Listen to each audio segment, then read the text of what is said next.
ঘুম থেকে উঠে আমার প্রধান কাজ থাকে যে এক গ্লাস খালি পেটে গরম জল খাওয়া। আর আজকেও তার ব্যতিক্রম নয়। ঘুম থেকে উঠে ফটাফট এক গ্লাস গরম জল খাচ্ছিলাম, আর তখনই দেখলাম যে বাড়িতে অনেকটা ফুল রাখা। দেখেই মাকে জিজ্ঞেস করতে মা জানালো যে বোন নাকি ফুলগুলো রেখে গেছে। আর জানো তো, ফুল থাকলে যেন পূজা করার ইচ্ছাটা বেড়ে যায়। কারণ নর্মাল পুজো করার ইচ্ছে ওকে, কিন্তু বাড়িতে যখন এক্সট্রা বাড়তি অনেকটা ফুল থাকে তখন মনে হয় যেন পুজোটা করি। আর সেই ইচ্ছার জন্যই ফটাফট আমি স্নান করবো বলে একটুখানি চা আর বিস্কিট খেয়ে নিচ্ছিলাম, আর তার সাথে নিয়েছিলাম একটু চানাচুর। কারণ আমার চায়ের সাথে চানাচুরের কম্বিনেশনটা খুব ভালো লাগে। তো আমার মতো কার কার ভালো লাগে অবশ্যই জানিও। আর তারপরে আমি স্নান সেরে নিয়েছিলাম আর চলে গেছিলাম পূজা করতে। পূজা করার পর আমার ঠাকুরঘরটা যেন আজকে একটু বেশিই সুন্দর লাগছিলো।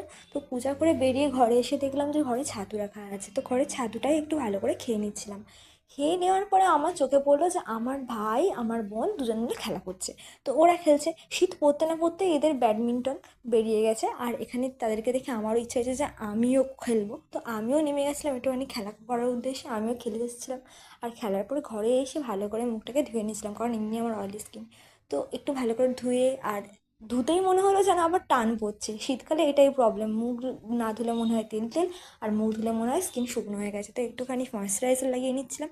আর তারপরে হচ্ছে দুপুরবেলা একটুখানি ফল খেয়ে নিচ্ছিলাম, আর তারপরে খেয়ে নিয়েছিলাম ভাত, মাছ আর সয়াবিন দিয়ে। তো ভিডিওটা ভালো লাগলে অবশ্যই কিন্তু একটা লাইক শেয়ার সাবস্ক্রাইব করতে কিন্তু ভুলো না।